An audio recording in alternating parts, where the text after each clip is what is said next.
तो आज हम एक बहुत ही विशेष स्रोत पर बात कर रहे हैं, श्रीमद् भगवत गीता का बिल्कुल पहला श्लोक। जी हाँ, जहाँ से ये पूरा संवाद, ये पूरा ज्ञान शुरू होता है। हाँ, अक्सर हम सीधे उपदेशों में चले जाते हैं, पर ये पहला कदम ये जानना बहुत दिलचस्प है कि शुरुआत कहाँ से हुई। बिल्कुल। हमारे पास स्रोत है गीता का अध्याय 1, श्लोक 1 और उसकी एक संक्षिप्त व्याख्या भी। और आज हम सिर्फ मतलब नहीं समझेंगे, कोशिश करेंगे कि ये शब्द कैसे उस पूरे माहौल, उस साइकोलॉजी की नींव रखते हैं। सही बात है। तो श्लोक है, धर्म क्षेत्रे कुरुक्षेत्रे समवेता युयुत्सवः। मामकाः पांडवाश्चैव किम कुर्वात संजय। हाँ, तो ये सवाल है धृतराष्ट्र का, संजय से पूछ रहे हैं, जो उन्हें वहां का हाल बता रहे हैं। जी। सवाल तो सीधा सा लगता है कि भाई धर्म भूमि कुरुक्षेत्र में युद्ध की इच्छा से जो इकट्ठे हुए हैं, मेरे बेटे और पांडु के बेटे, उन्होंने क्या किया? हाँ, पर इसी सीधे से दिखने वाले सवाल में ही देखिए कई परतें हैं। अच्छा। पहली बात तो यही जो आपने भी कहा कि जगह को सिर्फ कुरुक्षेत्र नहीं कहा। हाँ, धर्म क्षेत्र कुरुक्षेत्र। बिल्कुल, धर्म क्षेत्र। ये क्यों? और जो व्याख्या है वो भी इसी पर जोर देती है। ये सिर्फ मतलब कोई ज्योग्राफिकल लोकेशन नहीं बता रहे।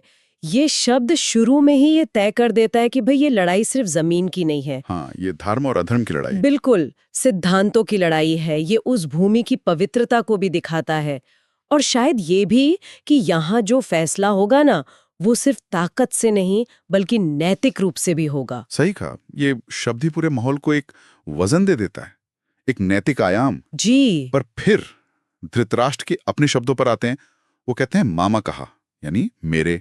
हाँ। और फिर कहते हैं पांडवाश्च, मतलब और पांडव। उन्होंने ऐसा क्यों नहीं कहा कि कौरव और पांडव? ये मेरे और पांडु के पुत्र, इसमें क्या फर्क है, या ये बस कहने का ढंग है? नहीं नहीं, ये सिर्फ कहने का ढंग बिल्कुल नहीं है। ये तो सीधी सीधी उनके मन की बात है। माम का, मेरा। ये शब्द उनके अंदर जो गहरा मोह अपने बेटों के लिए और जो पक्षपात है उसको साफ दिखाता है। अच्छा। देखिए, राजा है, उन्हें तो निष्पक्ष होना चाहिए था, पर यहाँ वो बिल्कुल साफ अपने बेटों को अपना और पांडवों को समझिए दूसरा मान रहे हैं। हाँ, बंटवारा कर दिया उन्होंने शब्दों में ही। बिल्कुल। युद्ध शुरू होने से भी पहले उनके मन में ये बंटवारा हो चुका है, और ये दिखाता है कि उनकी नजर सिर्फ बाहर से अंधी नहीं है, वो मोह में अंदर से भी अंधे हो चुके हैं। व्याख्या भी शायद इसी तरफ इशारा करती है, ये जो अटैचमेंट है। जी हाँ, बिल्कुल, ये जो तीव्र लगाव है और इसके जो परिणाम हो सकते हैं उस तरफ। तो इसका मतलब ये हुआ कि उनका सवाल सिर्फ ये जानकारी लेना नहीं है कि वहां क्या चल रहा है। नहीं, इसमें एक चिंता भी है, शायद एक डर भी, और वो एक और शब्द है युयुत्सवः, युद्ध की इच्छा रखने वाले। इसका क्या महत्व है? बिल्कुल सही पकड़ा आपने। ये सवाल सिर्फ जानकारी के लिए नहीं है, इसमें राजा की आवाज कम, एक चिंतित पिता की आवाज ज्यादा है, जो अपने बेटों के भविष्य को लेकर डरा हुआ है, आशंकित है। और युयुत्सवः, ये शब्द स्थिति को और साफ कर देता है। कैसे? इसका मतलब है जिनमें युद्ध की प्रबल इच्छा हो। तो कुरुक्षेत्र में जो सेनाएं आई हैं, वो सिर्फ वहां खड़ी नहीं है, वो लड़ने के पूरे इरादे से आई हैं। हाँ बिल्कुल, लड़ने के पक्के इरादे से। मतलब शांति या समझौते की गुंजाइश अब वहां पहुंचकर लगभग खत्म सी लग रही है। अच्छा। माहौल में तनाव एकदम चरम पर है और युद्ध तय लग रहा है। तो धृतराष्ट्र का वो पक्षपात वाला सवाल और योद्धाओं का लड़ने का ये पक्का इरादा, ये दोनों मिलकर बता रहे हैं कि स्थिति कितनी गंभीर है। तो अगर हम इन सबको जोड़ें, धर्म क्षेत्र का वो नैतिक मंच, धृतराष्ट्र का वो खुला पक्षपात और चिंता, और दोनों तरफ से लड़ने की वो प्रबल इच्छा, तो ये पहला श्लोक तो महज एक सवाल नहीं रहा, ये तो बहुत कुछ कह गया। ये पूरी गीता के लिए कैसे स्टेज सेट करता है। बिल्कुल सही कह रहे हैं आप। ये श्लोक ना एक बीज जैसा है। इसमें पूरे महाभारत युद्ध और गीता के ज्ञान का सार एक तरह से छुपा हुआ है। अच्छा। देखिए, एक ही लाइन में हमें संघर्ष की जगह पता चल गई, धर्मक्षेत्र कुरुक्षेत्र। संघर्ष का कारण भी झलक गया, अधिकार, धर्म। जो मुख्य किरदार है उनके मन का बंटवारा दिख गया, मामका, पांडवाश। हाँ। और स्थिति की गंभीरता कि युद्ध लगभग तय है, युयुत्सवः, ये भी पता चल गया।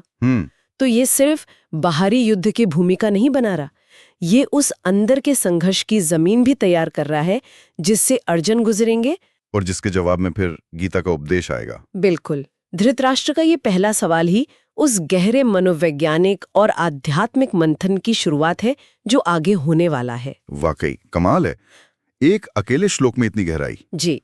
तो संक्षेप में हम कह सकते हैं कि गीता का ये पहला श्लोक सिर्फ एक भूमिका या राजा का सवाल भर नहीं है। नहीं, बिल्कुल ये नहीं। तो मानवीय भावनाओं का, जैसे मोह, पक्षपात, चिंता, डर और धर्म के बीच का जो वो शाश्वत संघर्ष है, जी। उसका एक जीता जागता चित्र है। हाँ। धृतराष्ट्र ने जो शब्द चुने, उनसे ही हमें न सिर्फ उनके मन का हाल पता चलता है, बल्कि जो आगे महाविनाश होने वाला है और उसके पीछे जो नैतिक सवाल उठने वाले हैं, उसकी आहट भी मिल जाती है। और यहाँ एक बात सोचने के लिए रह जाती है हम सबके लिए, जो शायद स्रोत की व्याख्या का भी एक गहरा संकेत हो। जी।